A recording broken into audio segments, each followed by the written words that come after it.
देखिए, आपका जो कहना है पहला कि सत्य साईं हॉस्पिटल विवादों में चल रहा है, ये बिल्कुल हकीकत है। मैंने तो अभी कुछ दिन पहले से ही इन सब चीज़ों के ऊपर ध्यान देना चालू किया है, क्योंकि मैं खुद कोरोना पॉजिटिव हो गया था। पर व्हाट्सएप के माध्यम से, आप जागरूक पत्रकारों के माध्यम से, हमारे जो नगर सेवक हैं भारतीय जनता पार्टी, उनके माध्यम से ये आए दिन सुनने को मिलता था, चाहे बिल की गड़बड़ी हो, लाखों रुपए लेना लोगों से, वहाँ पर सुविधाएं नहीं।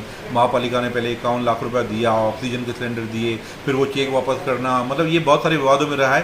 पर कहीं ना कहीं इन सभी बातों के ऊपर हमने अपनी चुप्पी साधी थी। कारण उस वक्त ऐसा था कि हमें पैसों को न देखते हुए, घोटालों को न देखते हुए ये देखना था कि शहर में एक ऐसी 200-250 बेड की हॉस्पिटल आनी चाहिए जिसमें कोरोना के लोगों का, जिनको जो सक्षम हो या जिनको तकलीफ हो, एटलीस्ट वो वहाँ पे जाके अपना इलाज, अपना उपचार करा पाए और इस महामारी से निपट पाए। वो उस वक्त की ज़रूरत थी, क्योंकि हर रोज़ केसेस बढ़ रहे थे, हर रोज़ 250-300 के आसपास केसेस जा रहे थे प्राइवेट और ये सब मिलाकर। तो हमारे पास महापालिका की तरफ से ऐसी कोई सुविधाएं नहीं की थी या इतनी पूरी तैयारी हमारे पास नहीं थी।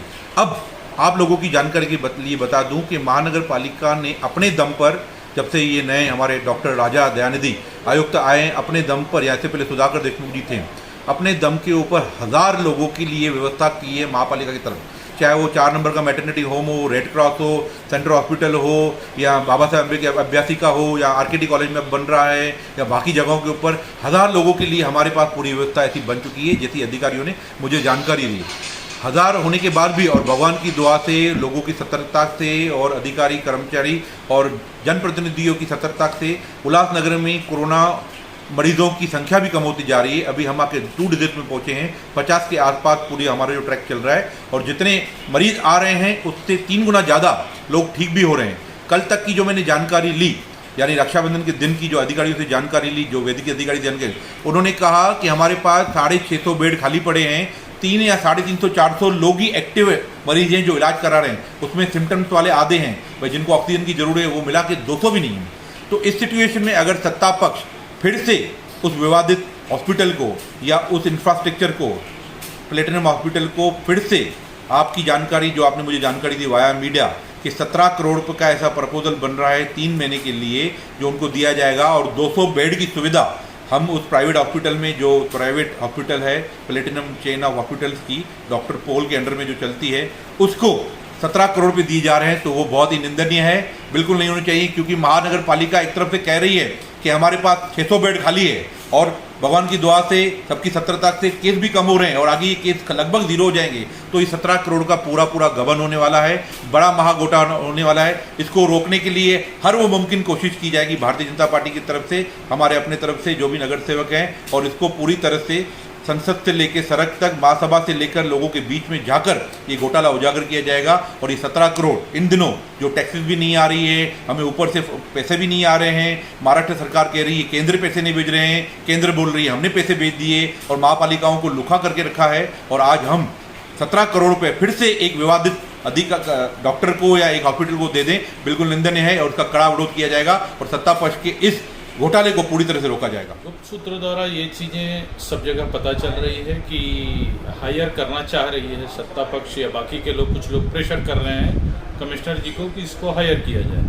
हमारा खुल के कहना है कि सत्र श्री साईं बाबा हॉस्पिटल को क्यों हायर किया जाए, जबकि हमारे पास ऑलरेडी 1200 हॉस्पिटल का प्रायोजन कमिश्नर जी ने कर रखा है। अगर ये पैसे जो खर्च करने हैं, तो इस पैसे को क्यों ना सेंट्रल हॉस्पिटल पे खर्च किया जाए, क्यों ना ऐसे हॉस्पिटलों पे खर्च किया जाए जो बाद में भी हमारे समाज को, हमारे महाराष्ट्र को, हमारे उल्लासनगर वासियों को काम आए। उन हॉस्पिटलों में क्यों खर्चा किया जाए, ऐसे हॉस्पिटलों को क्यों खर्चा किया जाए जो कि विवादित रहा है। जब से वो हॉस्पिटल बना है तब से आज तक वो हॉस्पिटल विवादित रहा है। तो ऐसे लोगों को क्यों मदद की जा रही है, मुझे समझ में नहीं आ रहा है। और इसमें कहीं ना कहीं भ्रष्टाचार लिप्त दिख रहा है। अगर ऐसा कुछ भी हुआ तो निश्चित रूप से हम लोग इसका विरोध करेंगे, और जम के, अब तक तो प्यार से आंदोलन हो रहा था, अब टेढ़े तरीके में आंदोलन होगा। जिस तरीके से मनसे के अविनाश जाधव जी ने थाने में आंदोलन किया, उससे ज़्यादा उग्र रूप से हम लोग आंदोलन करेंगे। और बहुत दिनों से मैंने आंदोलन किया भी नहीं है, तो मेरे आंदोलन का रूप भी इनको दिखेगा कि आंदोलन कैसे होता है। और उसके लिए फिर चाहे सत्ता पक्ष हो या और कोई हो, तड़ी पार करवाना हो या और कुछ करना हो, उसके लिए मैं एकदम तैयार हूँ। जनता के लिए मैं चाहे जो करूँगा, इनकी जो मर्जी हो वो करके कर लें, ऐसा तो मैं होने नहीं दूंगा कि जो पैसा हमारी जनता का है वो उठा के प्लेटिनियम को दे देंगे और हमारी जनता बेचारी ऐसे ही रह जाएगी। सेम इसी तरह डॉक्टर प्रकाश कोरानी जी ने भी किया कि जिस व्यक्ति ने उनका कंप्लेंट किया उस व्यक्ति को निकाल कर उन्होंने हॉस्पिटल से बाहर कर दिया, अपने 4 नंबर वाले हॉस्पिटल से। उसकी भी एक वीडियो क्लिपिंग हमारे पास पड़ी है, वो भी हम सामने रखेंगे। और जल्द से जल्द ऐसे डॉक्टरों के ऊपर अगर कमिश्नर साहब भी एक्शन नहीं लेते हैं तो कमिश्नर साहब के भी विरुद्ध मैं एक्शन लूंगा। उसके लिए चाहे जो मुझे अंजाम भुगतना पड़े, मैं उसके लिए तैयार हूँ। ऐसा नहीं लगता है कि कोविड की वजह से डॉक्टर अब मनमानी पे रवैये पे उतर चुके हैं? 100% ये तो पूरा शहर जान रहा है, लेकिन लोगों की आवाज़ को दबाया जा रहा है और ये बहुत गलत हो रहा है शहर के लिए। लेकिन अब बहुत ज़्यादा हो चुका, जो पाप का घड़ा है ये भर चुका है। अब वो पानी छलकने की देर है और वो शुरुआत लगता है हम ही से करनी पड़ेगी। देखिए दिलीप जी, सत्य साई प्लेटिनम कई दिनों से विवादों में चल रहा है, व्हाट्सएप पे चल रहा था, बहुत सारी बातें हमारे सामने आई है। और अभी कुछ दिन पहले हमारे सम्मानीय जो उपमहापौर जी है उन्होंने कोई प्रस्ताव लाया है।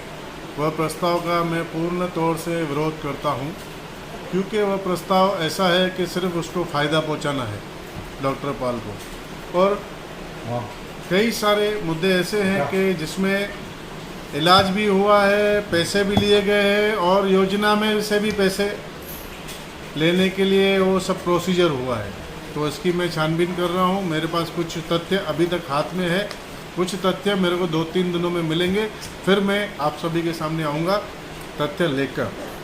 क्योंकि एक ही पेशेंट का कैश पैसा भी लिया गया है और उनको जो महात्मा ज्योतिबा फुले का जो योजना है उसमें से भी पैसा पास हुआ है, ऐसा मुझे तथ्य हाथ में एक है।